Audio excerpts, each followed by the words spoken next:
ואני כאילו פה.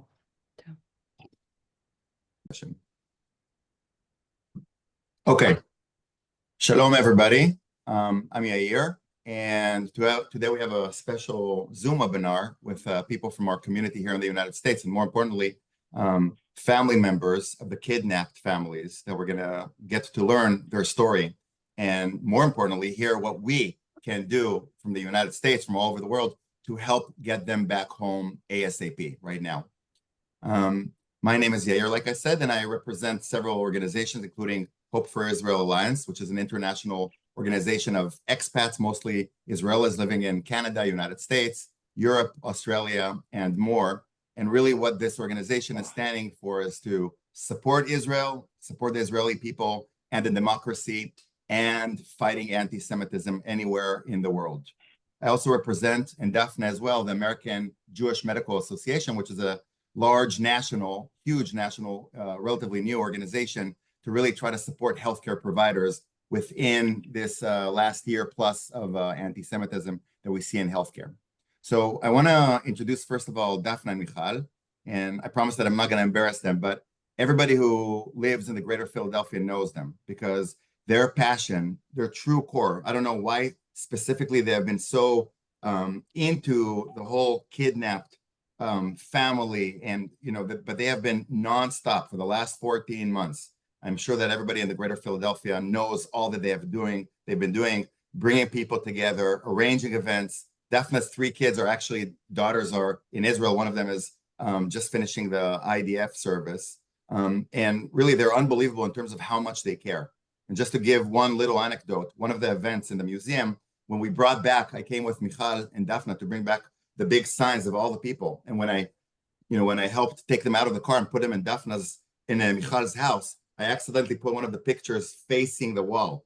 And Michal, almost in Cherdat Kodesh, rearranged it and took the pictures and set him up in the right way, facing the right way. And I think that to me, it was like such a testimony that how much they really care. They really do. So Toda, Michal and Daphne, for all that you're doing and for being here. I want to introduce Yotam and then I'll pass it along to Daphne and Michal. So Yotam is the brother of Nimrod Cohen. And Nimrod Cohen is one of the 4 soldiers who were kidnapped from the tank, together with Omer Neutra, who was just announced, unfortunately, dead a few days ago or last week, as Zichrono Levracha, and Shaked and Oz. So really, Nimrod Cohen is the one survivor who is still alive that we must bring home right now. So I'll pass it on to Daphne and Michal. Again, this session is going to be recorded. We're going to have a total of 60 minutes, up to 75, depending on the Q&A. And usually there's a lot of questions, good questions and comments. So probably until 2:15 Eastern time. And again, this session is recorded. And thank you, everybody, for joining us. You will communicate with us via the Q&A in the bottom of the screen. Thank you, Yair, and thank you, Yotam and Zahiro. I will just briefly introduce Zahiro, Shachar Mor, who is the nephew of Avraham Munder. Avraham is the youngest brother of Zahiro's father, and Avraham was kidnapped on October the 7th, and later was killed or murdered. Zahiro will get into that detail later on the discussion, and his body was brought back to Israel later. So I'll pass it on to you guys, and we can get started on. We thought of initially starting with you telling us a little bit about Nimrod and about Avraham, just what kind of people they were, and tell us a little bit about them. And I'll put some pictures here. So Yotam, do you want to start telling us about Nimrod, what kind of person he is?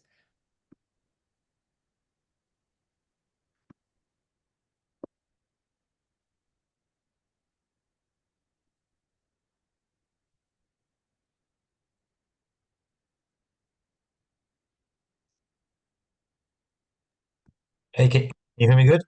We can hear you well, yes. So Yeah, just like you said, Nimrod is my younger brother, 3 years older than him. Nimrod has a twin sister, Romy, which is also now during her military service. This is in the Air Force. My brother, just like me, joined the Armored Corps in the IDF at 18. He managed to serve almost a year before the 7th of October, before being kidnapped. He and his teammates were stationed at an outpost on the southern part of the Gazan border, between the two kibbutzim, Nir Oz and Nirim. And he, alongside his teammates, there were four of them, just like you mentioned. The officer, the commander, Omer Nutra. Just 2 hours ago, me and my mother, we came back from the Shiva, and we went to the family in Ra'anana. So Omer Nutra just a few days ago was declared deceased, alongside with Oz Daniel and Shaked Da'an. And out of the three of them were kidnapped and murdered, only Shaked body was returned a few months ago. And out of the four of them, my brother is the only one, the only teammate who was kidnapped alive, and we believe is still alive. And we're doing whatever we can, me, my parents, and my sister, to bring him home alive. Thank you, Nimrod, and thank you, Yotam, I'm sorry. And Zahiro, can you tell us a little more about Avram? Yeah, sure. Hi, everyone. Thank you for joining. Can you please pull up? Yeah, this is the picture. Abraham Avram Munder is in the center. He was 79 when he was kidnapped from his house in Nir Oz.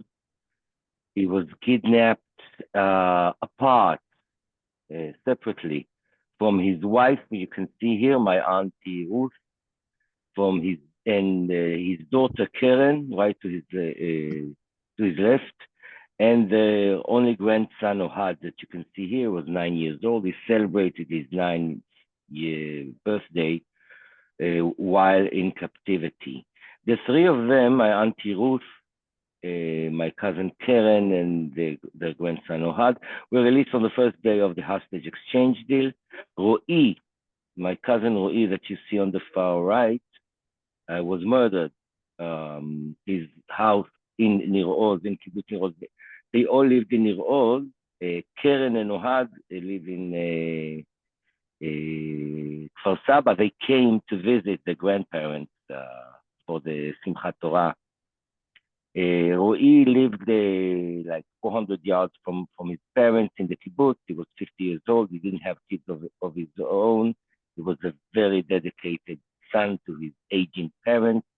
He took them to hospitals, to doctor appointments, and really very dedicated, devoted, and loving son. His house was torched, and while he was fleeing out from the smoke, he was shot in his front lawn. Abraham was taken on the backside of a motorcycle to Gaza, actually to Khan Yunis. Ruti, Karen, and Ohad were taken in his club car to Gaza. Abraham Avram Munder, everyone called him Munder, but he went by his last name.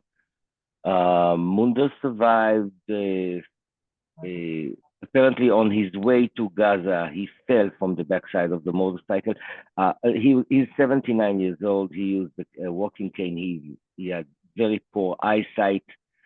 Actually, he was carrying a long-term PTSD injury from the Six-Day War. He was one of the paratroopers freeing Jerusalem, and he was injured in a place called Givat Tachmoshet, if anyone heard of it. Very famous battle in 1967. He was injured then, and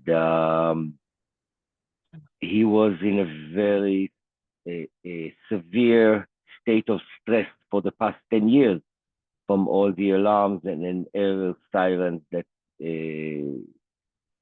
he was confronting living in Nir Oz. He lived in Nir Oz. He went there, I think, 1960. So he's more than 60 years. His home is there. Well, he survived, and he was in a tunnel together with 5 other hostages. And apparently, the IDF bombed the neighborhood or some neighboring place. The IDF admits that they knew that there may be hostages there, but still they bombed, as they do occasionally, bomb without taking precautions. Some of the bombs thrown over there were bunker penetrating bombs, American bunker penetrating bombs that have a CO gas residue at times that can cause death in tunnels due to suffocation from CO. This was the case with Sergeant Ron Sherman, who was killed from an IDF bomb, the CO residue, when the IDF tried to take out some Hamas leader called Ranor. Ranwar, I don't remember the name, but this was, and we think that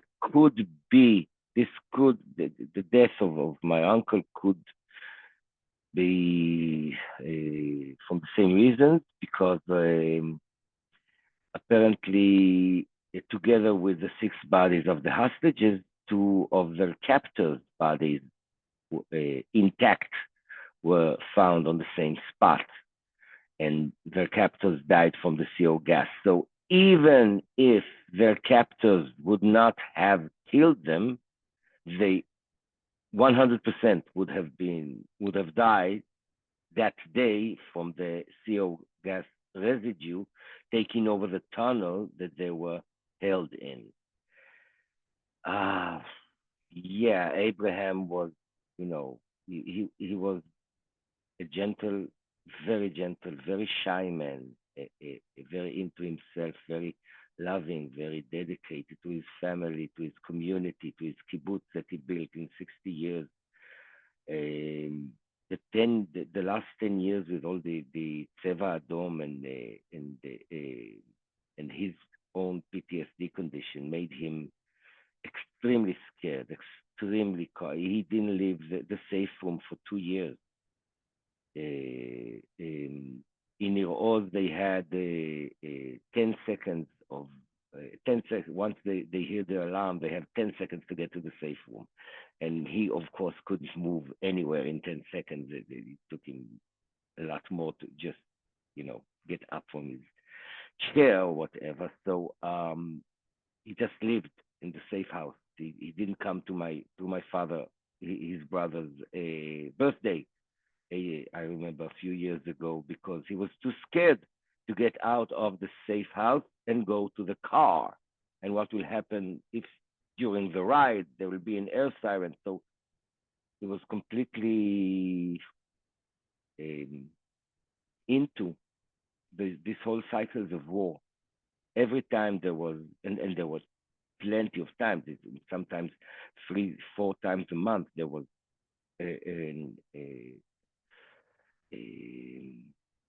missiles over at the south border, and we would always call Nir Oz and see how are they. And up to the October 7th, it all went, pretty well. 9 years ago, my uncle worked in a factory called Nirlat. It was the kibbutz's factory, petrochemical paint factory. And his co-worker, they worked in the warehouse together. They were 2, like managers of the warehouse.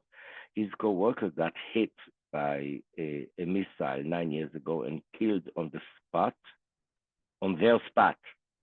Okay, Abraham was not working that shift, and after this occasion, he didn't leave the safe room for 2 years.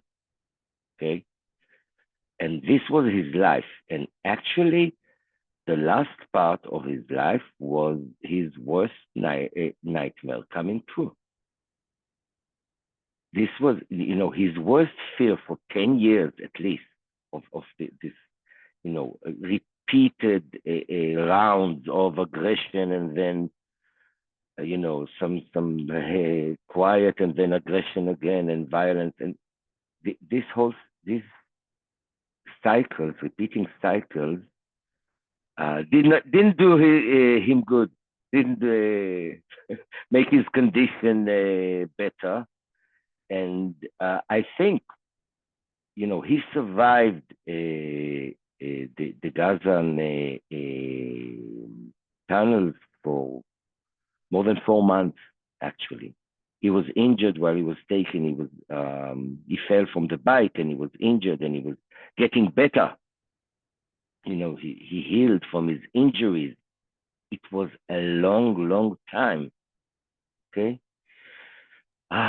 Very gentleman, very shy man, very into himself. He was a part of every singing choir in the vicinity. He has a beautiful, beautiful voice. He would so much love to sing the good old Israeli songs, and yeah.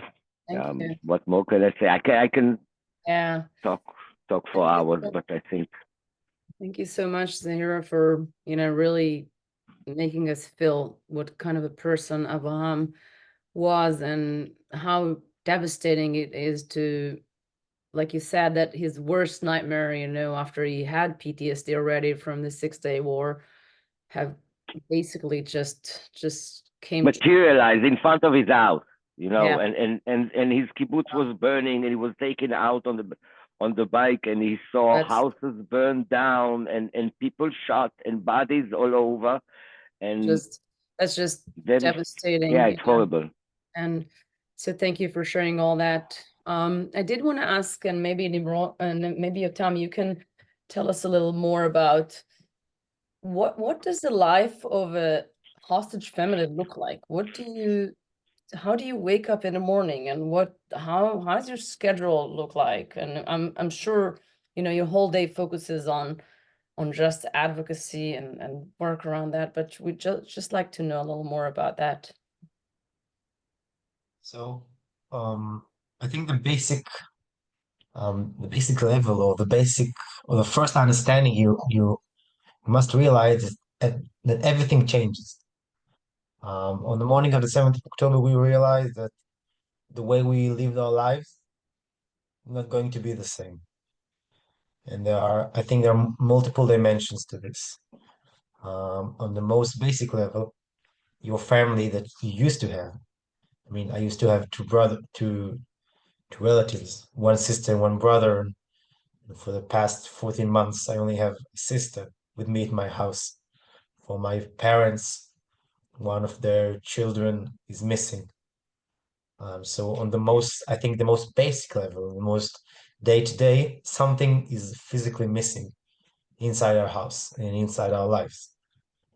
I think the next level above that is that everything that we do in our day lives, from eating to taking a shower to even watching a movie or drinking a cup of water, you do it and you understand that while you're doing this, my brother is not able to do so. Every time I take a shower, I think that maybe my brother hasn't taken a shower for more than a year. And it's becoming a sort of an equation. You live your lives relative to your brother, not relative to yourself.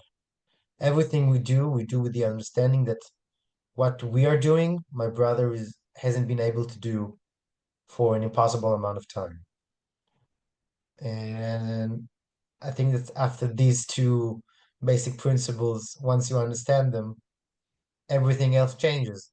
Because if my brother is being captive in Gaza and he's not able to do anything he can, lives under life-threatening conditions, everything that we are doing, everything that we must do is in relative to that. we cannot just live our lives and leave him to suffer and to die there. And so every second of our lives, we think, how can we advocate? How can we push forward this notion? Who else can we talk to? Where else can we talk to? Where in the world we haven't been yet? And so everything that we're doing for Nimrod for more than a year. For example, right now, like I said, my sister, Nimrod's twin, is in the army because it's her civil duty. My father, for the time being, is in Paris, in Europe, and he's supposed next week to go to the US, to Florida. And 2 months ago, I was in Paris and in Brussels, and my family has been traveling the world for the past year. We've been meeting with elected officials, state leaders, politicians. We've been interviewed in media channels, in newspapers, in podcasts and broadcasts. We've been joining demonstration and protests, both inside Israel and outside Israel. And so everything that we're doing, the basic premise of our personality has changed ever since the 7th of October. I have become a public figure, but just because of the fact that my brother has been kidnapped. And people recognize us in the streets, both supportive and some criticize us. But the people we are today and the people we've been before the 7th of October, both on behavior and both on mental state and how we've been living our lives, are totally two different things. And we have to go to sleep and wake up with the understanding that maybe tonight, maybe tomorrow, maybe 2 days from now, maybe next week, maybe we'll be the next family to get the knock on the door and to find out that it is our lives that are being ruined this time. It is our world that are going to shatter even more. And it's a sort of paranoia to live with. That the angel of death hangs on your doorstep and can knock basically every second. Like I said, we've been today to the Shiva of the Neutrals, and they've been telling the story how about a week ago, their designated officer from the IDF, who's been accompanying them for the past year, was knocking on their door in the US, telling them the horrible news about Omer. So even in the other half of the world, you cannot escape the bad news. And so every single second is a second of paranoia when you're simply feeling that you're not doing enough. There is more to be done. The fact that they're not here means there is more to be done. And you have to live with that from day to day. And this is it. And there's nothing more to be said. Yeah, thank you. Thank you for that. If I might add, Sure. I know the Cohens. I know Yotam and his parents, and they are a shining example of a family that are active. Okay, they are active, profoundly active all across the world and in Israel, fighting for the life of Nimrod, of course. Not every family can do this. A lot of families are so into their own grief that I think the Cohens are a great example of courage and ability and resolve, okay, of taking to doing what they need to do and finding out new ways to do, because and there, not many families are like this. Okay, most families, I don't know, the large majority of the families, most members of the families are into themselves. They cannot do anything actively out front because of the situation, because you know, some of the families, like in my case, we had hostages, we had survivors coming back, and we had killed family members. Okay, so, and and another thing, the older generation, like my father, my mother, my uncle, and my auntie, you know, my auntie, which is Abraham's younger sister, they're all devastated. The older generation gets it the hardest. Okay, and for really, I think logical reasons, they have so much invested in this kind of, you know, this narrative, this situation, this people, and they're devastated. The younger you are, maybe you are more, you know, flexible. But my father, my father's dementia got a lot harder ever since October 7th. And it's, you know, like collateral damage. You cannot, what can you say about this? He had dementia before, and he just got very, very worse, and, you know, logical again. But what can you do? So there are a lot of circles of injuries, of hurt, and not everyone can go out and travel to Paris and you know, speak for the hostage as much as the Cohens do, and so they're quite you know, an exception in this way. Don't you agree, Yotam? We're doing our best. Yeah, you're doing good. And another thing I want to say, you know, like, if you want to better understand the situation of the families of the hostages, is Yotam touched it. It's the fear of getting this knock on the door, knowing that you didn't do enough, that urges you to go and do whatever you can, even if, you know, something you think ahead that it's futile, you know, but this fear of not doing enough. And me for one, you know, it's a completely different case, of course, but once we received the message of Abraham's death, we felt, you know, we didn't do enough. So of course, we couldn't. We felt the failure. We felt the utter failure of, you know, my uncle, my elderly uncle needs help, and we couldn't help him.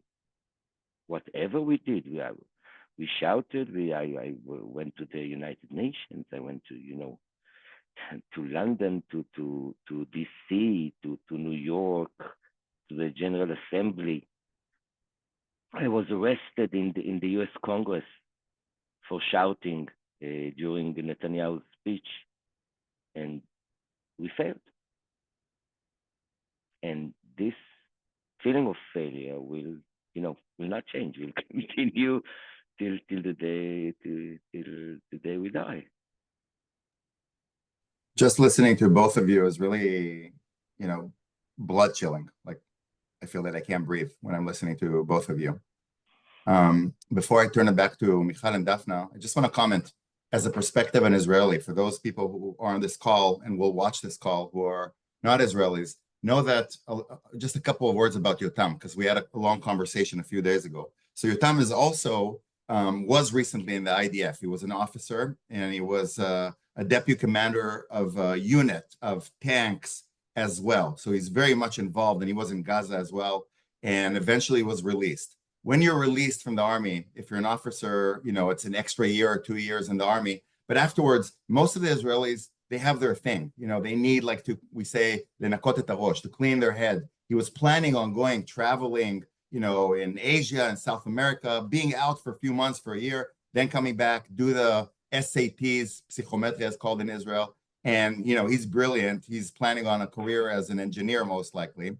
And just to show you how this reality has impacted him specifically in the last 14 months, He's been released from the IDF.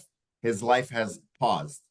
Now, finally, he's trying, in addition to doing everything that he can in France, in the United States, and webinars like this one and podcasts to, tell the story and bring them back, do everything in his power to bring them back. Now he's also trying to start living, and he's studying as we speak to the SATs. And so again, thank you for taking a pause from all of that you're doing, Yotam. But really, this is, to me, it's just an example. I was thinking about it last night, how his life, that should be normal and the same pathway as so many people are on pause because his brother is alive and captive underground, and he's going to do everything possible to bring him back home. Daphne and Michal. Thank you for this. Really, it's hard to really perceive how your life have changed. Not even talking about the fact that many of the hostage families have stopped working and don't have incomes or support, and they need to spend so much money on traveling and all that. So this is totally a life-changing and the devastating thought of the knock on the door is just heart-wrenching. So thank you for... Sorry, just an interesting fact. A lot of family members since October 7th, a lot of mothers stopped cooking.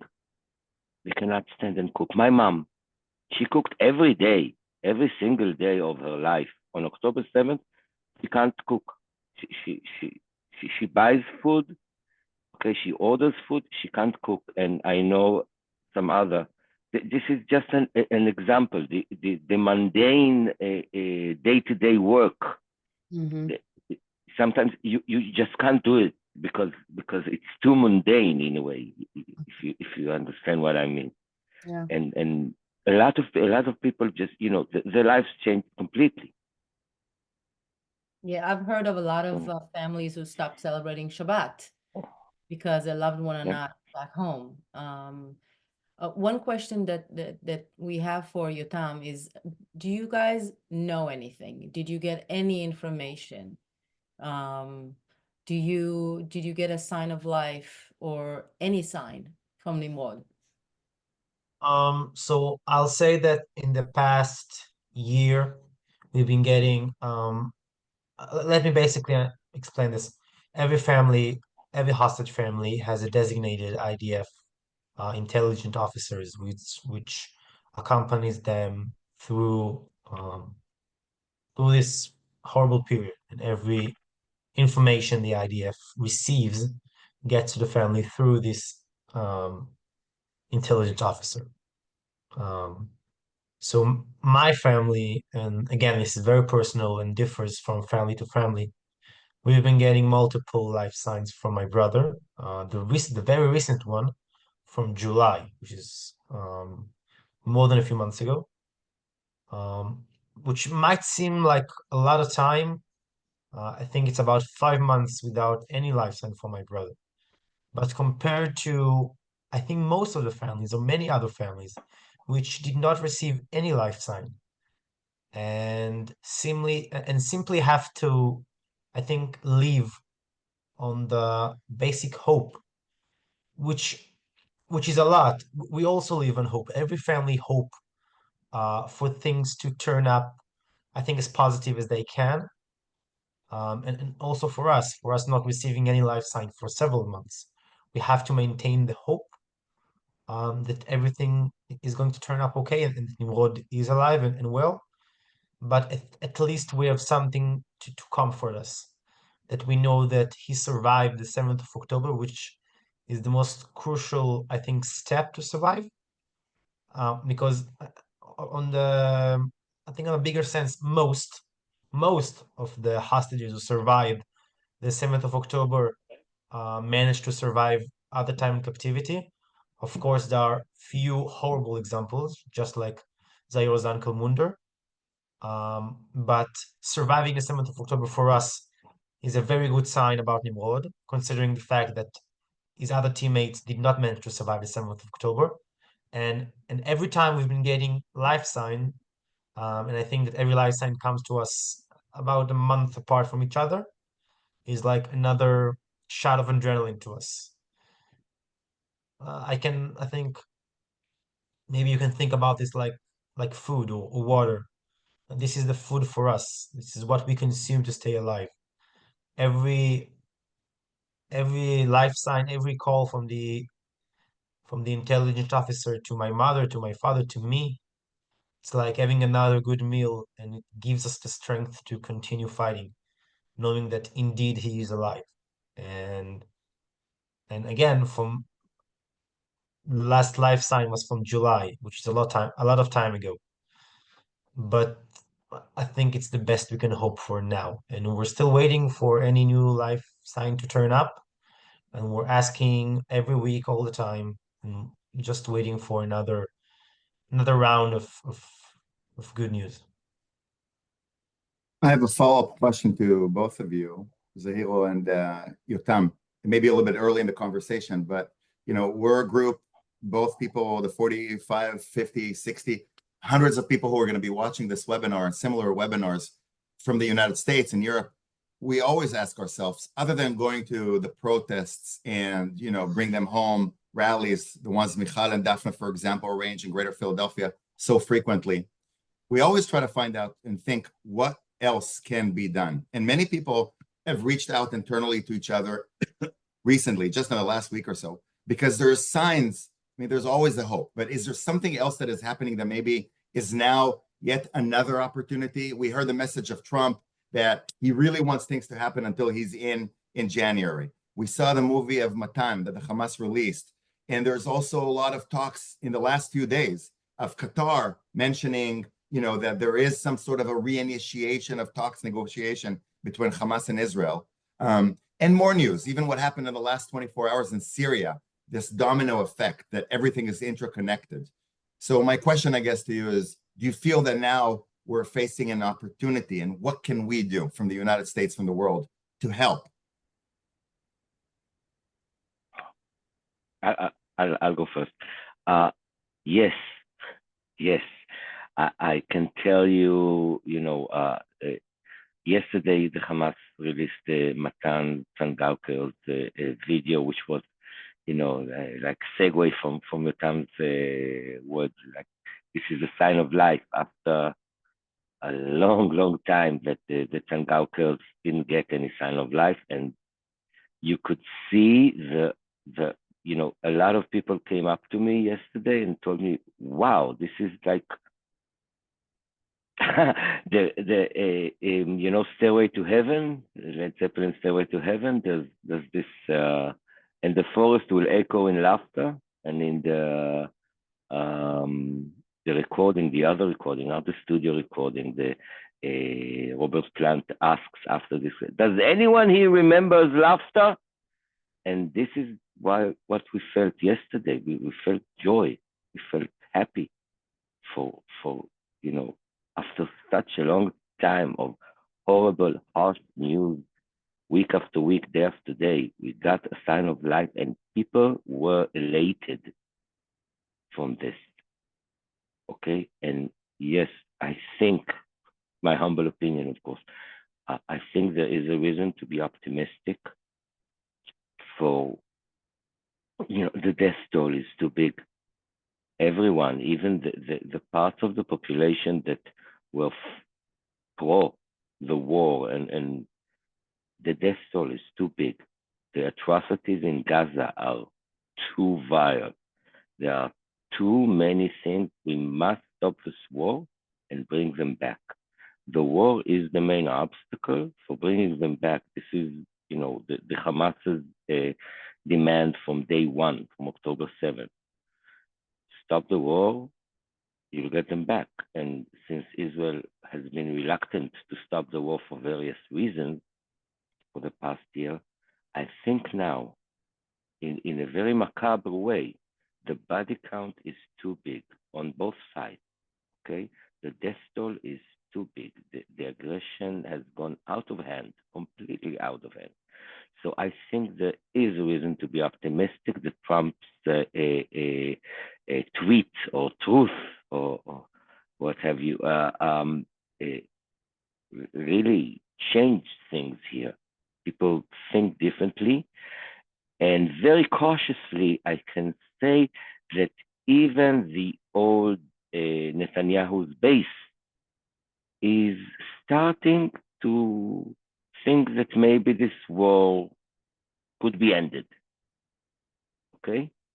Maybe we have hit them enough. We have taken enough revenge on the Gaza infrastructure so we can stop this war. Even in Netanyahu's base, there are some talks, there are some general, I don't know. So yeah, I'm optimistic. I'm much more optimistic than I was last week.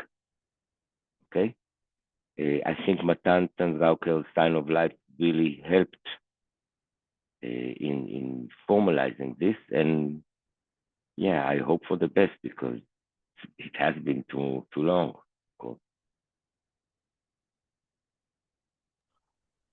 And I'd by the like way, to I just want to add, sorry, Yotam, that Yotam's brother is alive 60 miles from me. Okay, he's right here. It's not some far away. He's here, and the IDF are near Nimrod. Is just probably underground. Okay, it's such a frustrating situation. Yeah, sorry, Yotam. So just regarding the question, I think we can look at it. I think there are two separate things to answer. The first thing is whether or not something is coming up. We've been hearing lately about recent development. Qatar is getting back into the negotiation table, and we've been hearing the message from the President-elect Trump. We as a families, we've learned not to trust and give much weight to these rumors. There have been multiple rumors in the past year, every couple of months, every couple of weeks. There are new talks about new headlines, breaking news, the negotiation talks are continuing, or breaking news, new developments. And so we've learned to lower the expectations regarding an upcoming hostage deal. It doesn't mean that we're not optimistic. We are. We know that it's only a matter of time and the deal has to happen eventually. But we cannot live in this emotional roller coaster, going to from ups to lows. We simply cannot live that way. It's too stressful for us. And regarding the other half of your question, what can people do? What can the simple citizen do for us? I think that throughout this struggle, even in the times that we're more close to a hostage deal, and even in the times where there's no hostage deal in sight, I think it's always important to show and to demand elected officials, especially elected officials, which should represent us because it's their job to represent us, the people. Elected officials in Israel represent us, the Israeli citizens, and elected officials in the US represent the American people. And these elected officials must know always that the majority of the people and that the people is one people, whether it is the Israeli people or the Jewish people, wants the hostages to come home.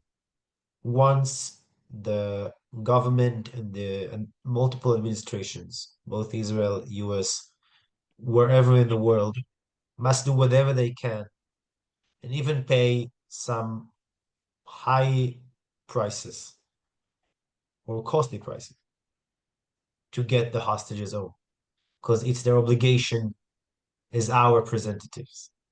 And I think that, like you said, I think something big is going to happen in the next month. I think that President Trump coming into office or getting into office is good because it's a new blood. I think when you change the players, the game also changes. I think that Trump is able to do some change, is able to close a hostage deal, I think that our prime minister, will listen to him. And I think that especially in this time, after more than a year, before entering winter, which medical professionals estimating that the living hostages, such as my brother, may not survive the cold of the winter. And now what we've been hearing in Syria, and we know that Hamas has been devastated, and after the ceasefire in the north, that especially in the next month, in the next couple of weeks, it's more important for people to contact. I think that the best way is to contact the officials. In the end of the day, the officials represent the people, and their power is coming from the people and by the people. I think that everybody in their own community and in their own state or country has a power to influence, whether on public grounds and whether in private. And I think that we must always show the administration that the most important thing to do right now, which they're unable to do, they were unable to do up to now, is bringing the hostages home. Thank you. Thank you both for reminding us all how important it is to continue advocating, to continue, even here in the United States, sending messages to officials and coming out to rallies and participating in Zoom meetings like today's. I do want to read one of the comments here by Kim Lippitz. She's one of the more active, community members here in the Philadelphia area. And she wrote, and I wanted to quote her, "I am profoundly moved and appreciative of you both speaking in such a raw way. I wonder if families are being supported with appropriate resources from the government to navigate through this. And I speak of financial support, but more so emotional, mental health support. I'm so moved you are sharing today." So thank you, Kim, for the question. And you can, you can go, either of you. So I'll say regarding the financial support, there is some support for first and second circles of the hostages. For example, our family are getting some financial aid from the government, because like Zahira mentioned, many families, I think the majority of the families are unable to work and are unable to do, I think, basic everyday duties. Some families have basically collapsed and stopped, operating as a family. And there is some support regarding the mental state. I think the best way to help us mentally is to bring the hostages home, which is what we've been telling. I think there is no other way to help us mentally. I think everything else is simply lying to ourselves.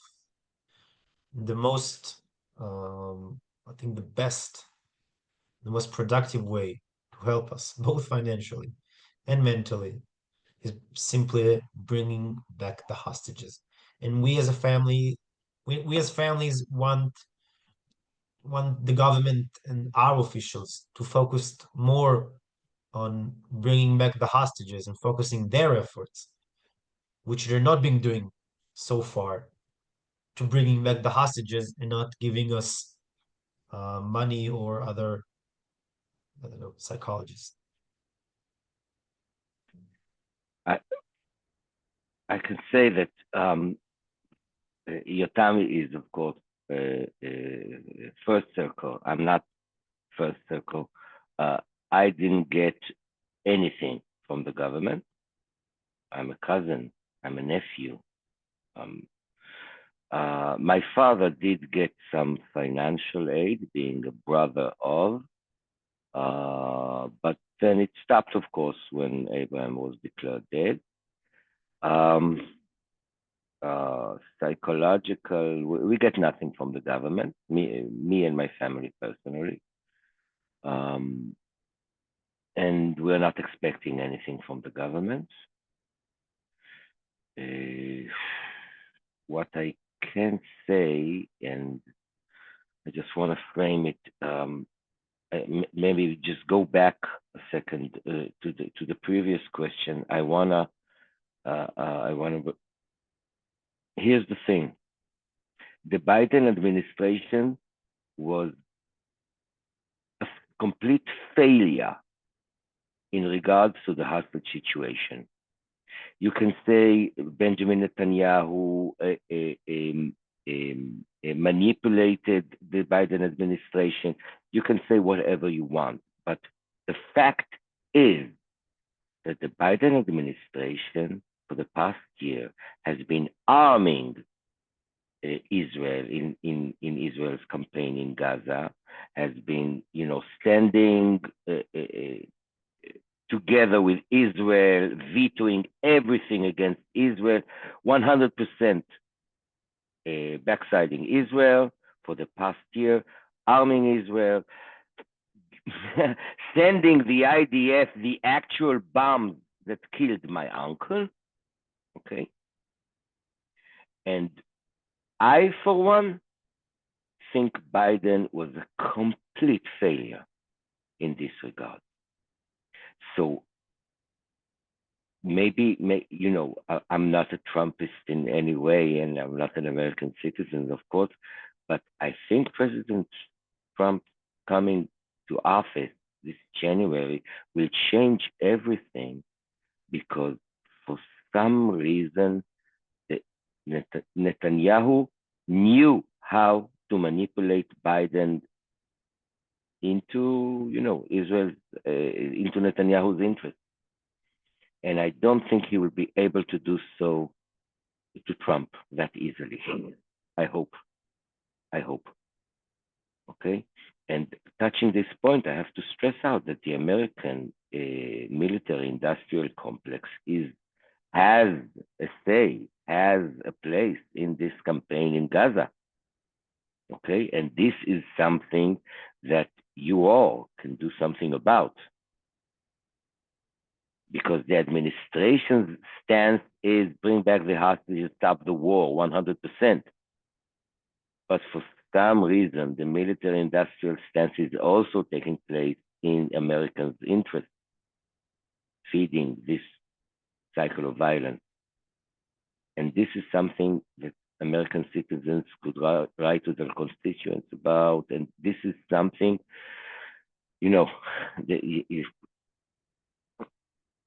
this is my plea to you, okay? Help us stop feeding this violence with American bombs. Let me ask a follow-up. Please. Sorry. It's a follow-up question to what you said, because there's different opinions.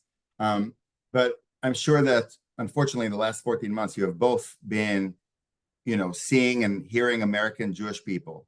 Daphna, Michal, and I are working very closely with Jewish community members on WhatsApp, on whatever in-person groups, and we hear different opinions.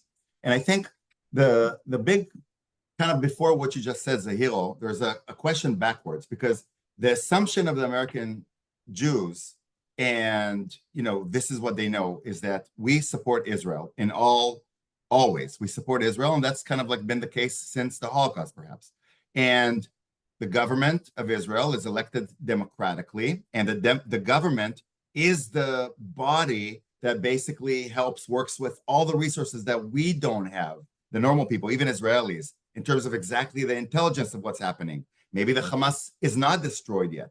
So many people are asking themselves, what is happening in Israel? All these clashes, people with different opinions. Why can't we just trust the government, because they are working with the IDF, intelligence, etc.? And if they're not ending the war, there must be a reason that we're not ending the war, because maybe, Hamas can do this again. What they have done, the most awful thing that we have seen in the 21st century, the rapes, the murders, the kidnapping, without it even getting into it, is unbelievable. And maybe the war is not over.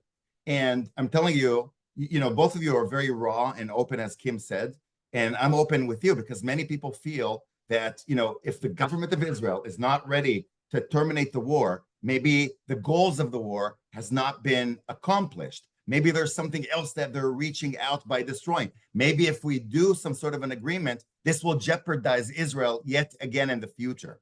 So what are your thoughts about this? You're completely correct. The American jury has been, ever since the establishment of the State of Israel, they are standing 100% with Israel, and standing with Israel actually says standing with Israel's government. We are not our government. The government has gone astray. You can see this vividly because they are not returning our hostages for a year. They have a deal on the table ever since October 8th. They have been sabotaging and manipulating their way out of a hostage deal ever since the first one that was forced upon the Israeli government. If you don't understand this, continue to support Israel's revenge campaign in Gaza, continue to feed the war. You are harming the Jewish people, and you are definitely harming the State of Israel. If you can't make the distinction at this time, after 14 months of not returning the hostages, I will not persuade you in any way.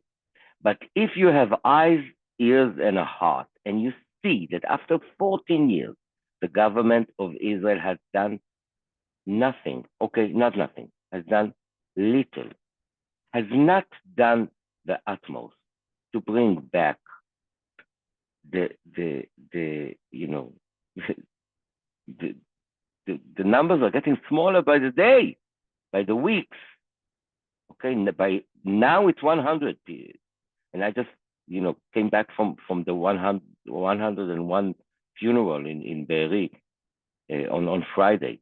The numbers are going down, and they are getting down because my uncle could have been brought back had the hostage exchange deal would continue and not being blown on the last day by the Israeli government. This is a fact.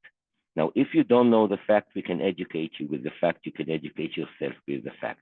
But for the past 14 years, the Israeli government has been trying to minimize the plight of the hostages, to minimize this ordeal, and started a war campaign in the north, campaign in the south, everything within its power to postpone the decision about the hostages. We know this, everyone in Israel knows this. There is a vast majority of people in Israel who are appalled by the actions of this government. However, the current government in Israel knows for a fact, a lot of the leading figures know that the upcoming elections, the people would kick their asses out. So they are postponing the election, and they are doing their best to change protocols of war. What's going on in Israel right now is a complete offense to every sense of democracy. So if you want to stand with Israel, you have to understand that the Israeli people the Israeli government has gone astray. And the history books will tell this. There is no excuse to what the Israeli government is doing right now. It's taking our loved ones and their misery and use it as an excuse for revenge war in Gaza, for reestablishing some settlement in Gaza. And there's 20% of the Israeli people that really want it and really believe in it. And when you look at it from America, from outside, you can say, this is just the fringes of society. No, this is the fringes of society, together with the finance minister, together with the prime minister. They are all in it, and they are robbing the public funds right now as we speak, because they know that the next coming election, they will be kicked out. So they are establishing their power base, and they are preparing for civil war that could come in Israel. This is an opportunity. Everyone in Israel are talking about this. The rapture is too big. There are people in Israel who really believe that this is a miracle time, that this is a grand opportunity to resettle Gaza and recapture Lebanon, and no one will disturb us, and we will not be bothered with, general bilateral conventions anymore. And with the United Nations, we don't care about the United Nations anymore because we got hit so hard on October 7th that we don't care anymore what other nations say. Thank you, Zahira. so Thank you so much.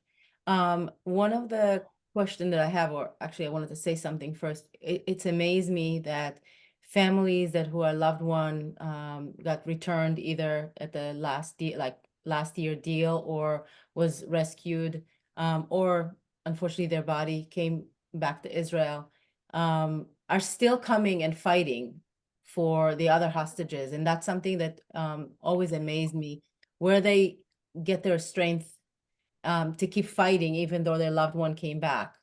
I wanted to ask you, when Avram's wife and her daughter and her grandson came back, would they now at this stage, are they starting the healing process after Avram was returned? Where are they at with the whole situation?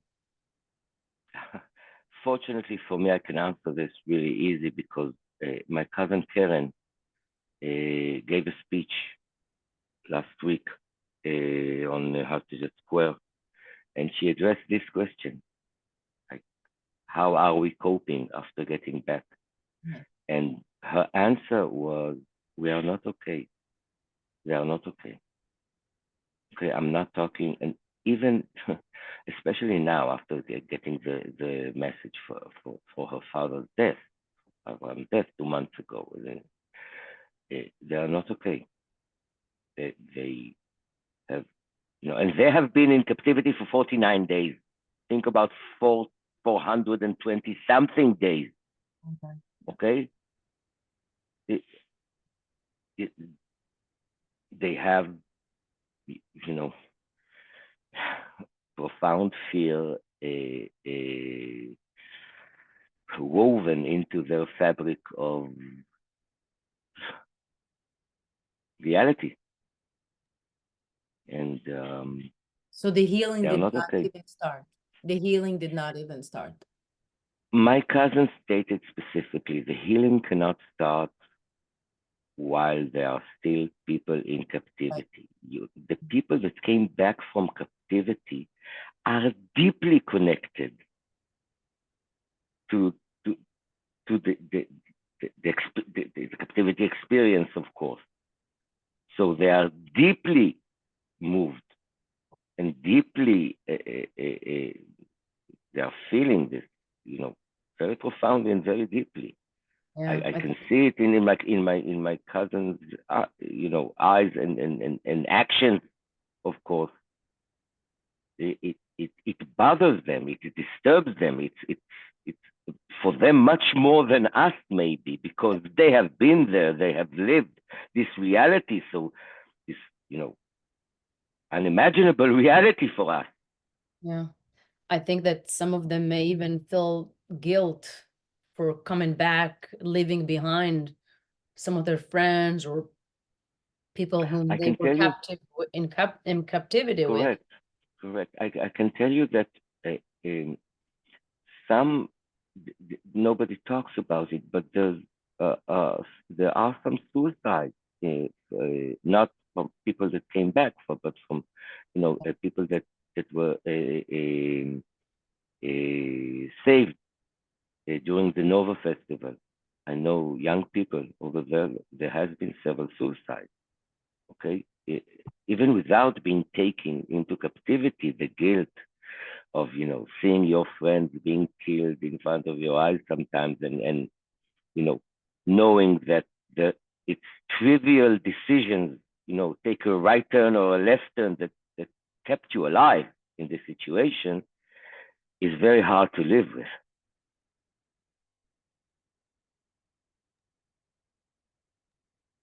Let me ask, let me ask something. I wanted to talk to you, Tom, for a second. So I want to ask you, how is the rest of your family doing? How is your father doing all of this? Basically, living day to day, trying so hard, going all over the world. He's kind of became famous in Israel, and also everybody has heard about, Nimrod Cohen's father and all that he has done.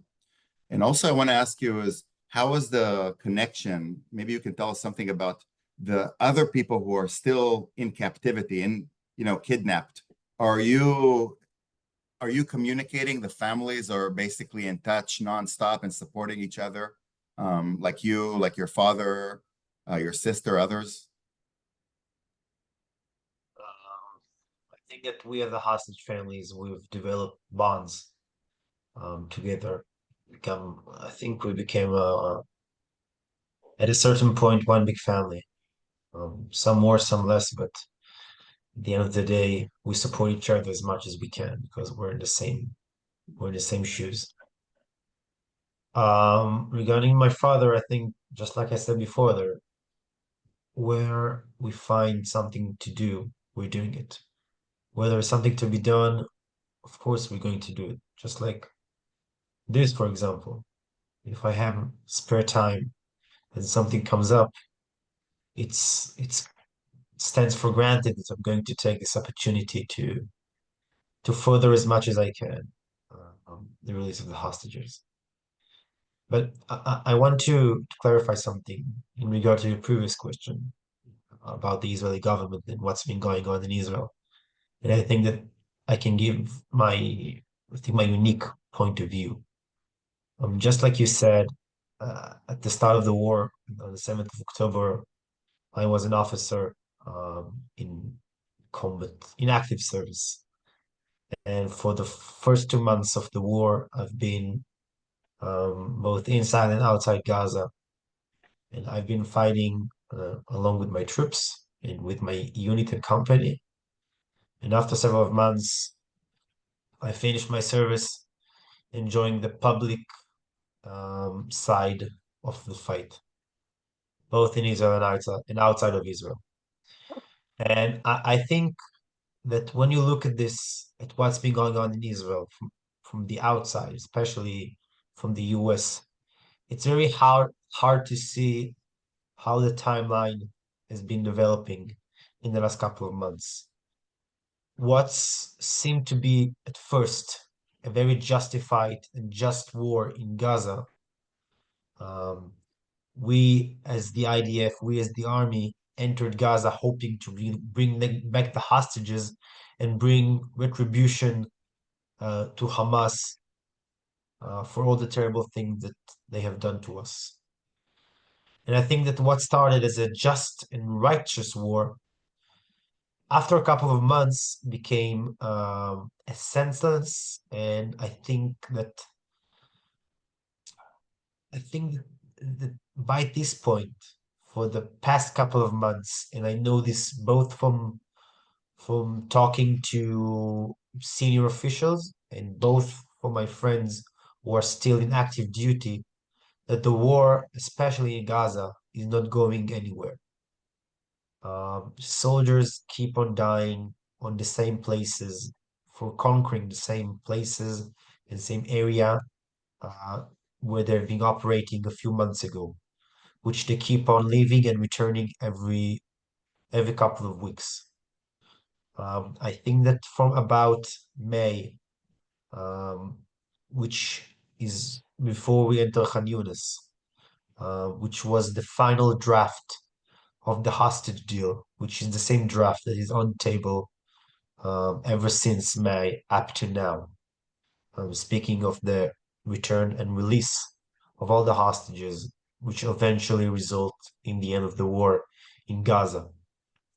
And what we've been feeling, at first the hostage family, but I think that by this point, the vast majority of the Israeli people see this, is that, and I think it's hard for people outside of Israel to comprehend, but at some level, the Israeli government is deliberately avoiding a hostage deal. And I'll explain why.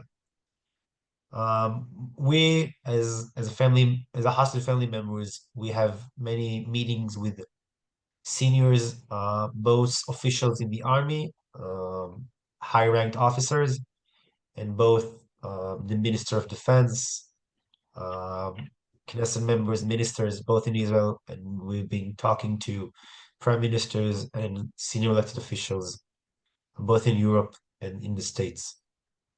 And we've been hearing basically the same premise, that there is a deal on the table, and nevertheless, the Israeli government refused to sign a deal.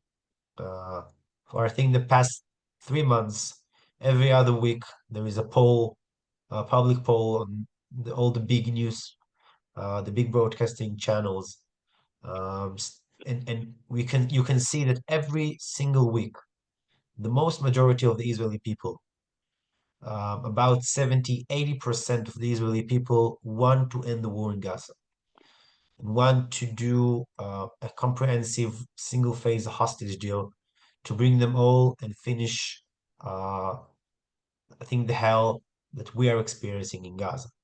Because as long as the war continues, hostages are dying, soldiers are dying, and I think in the end of the day, some people care more, some people care less. But I think that in the end of the day, it's not less important. Even Gazans are dying.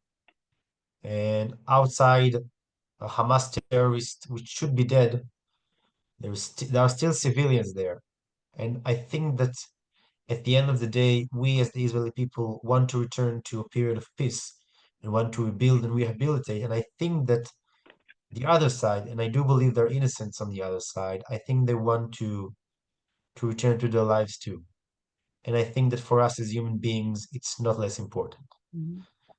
And from what we've been seeing and we've been hearing, both from the previous Minister of Defense, Yoav Gallant, and the Chief of Staff of the IDF, Alevi, that there is a deal on the table and that Hamas is basically destroyed, and it's a guerrilla organization operating on very basic units on the field, which is no connection to one another. And we've been hearing this for the last half a year, last 6 months, from every general in the IDF, that the price of a hostage deal is a price that can and should be paid. Everything that the hostage deal brings on can be reversed if needed by the IDF. Everything can be reconquered, and every terrorist released, or every terrorist who is still alive after the IDF leaves Gaza can be killed eventually, which I think that cannot be said about the hostage who is killed. Every soldier that dies cannot be brought back to life. Every hostage who is bombed or executed will remain dead no matter what we do. But a released terrorist can be killed only if we choose to do it. Thank you so much. So just a finishing sentence. As long as we postpone the end of the war, and as long as the Israeli government chooses not to end the war, the price that we are paying at the end of the day increases. Because as the time goes on, more and more soldiers are being killed, and more hostages are being killed. And you can look at the economic side of things. The government is losing money financing the war. And the price that we're going to pay at the end of the day is the same. The same amount of terrorists are going to be released, the prisoners. The IDF is going to leave certain places in Gaza. But as long as we continue, what we are getting as the Israeli state, as the Israeli people from the hostage deal is being reduced. I want to thank you both for sharing your stories with us today. It's very important for all of us to hear it. Unfortunately, we can't ask any more questions because the time is over. But I want you guys to know that Daphna, Yair, myself, and the whole community here in Greater Philadelphia. We are dedicated to keep supporting you guys. We'll do whatever we can to keep their names, their pictures, their stories in our minds all the time. Yeah, just one sentence, please. This is what gives us hope. You know, feeling the sentiment, the empathy, the love from the people. This is what gives us hope. This is what gets us the strength and courage to continue this battle. Okay, and this is a holy battle for saving people's life. Okay, and you can see this on the demonstrations on the streets, on webinars like this. You can see the people that the love coming from them, their caring and their understanding of the situation. This is what brings us courage. So thank you. Thank you so much. Thank you. That's what Thank we you. always say to people, that this is so important to you guys, and we're doing it both for you and also for us, because we all need to heal. So thank you so much. And I just want to remind everybody, next week on Sunday, we're going to have the quiet demonstration in white. This is what we're doing next week. And like I said, every week we're trying to do something. So we are hugging you from here, from Philadelphia. Stay strong. And let's hope that Hopefully this it will come end soon. Yeah.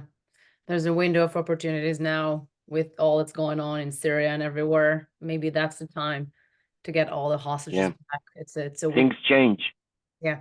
So we're praying and we'll continue doing everything in our power to help you guys to send our positive vibes. And thank you for joining that Zoom today. It's super important for our community. Thank you all. Toda Rabba. Big hugs to Toda. all of you and hang Bye, in. everybody. Thank you for joining. Thank you.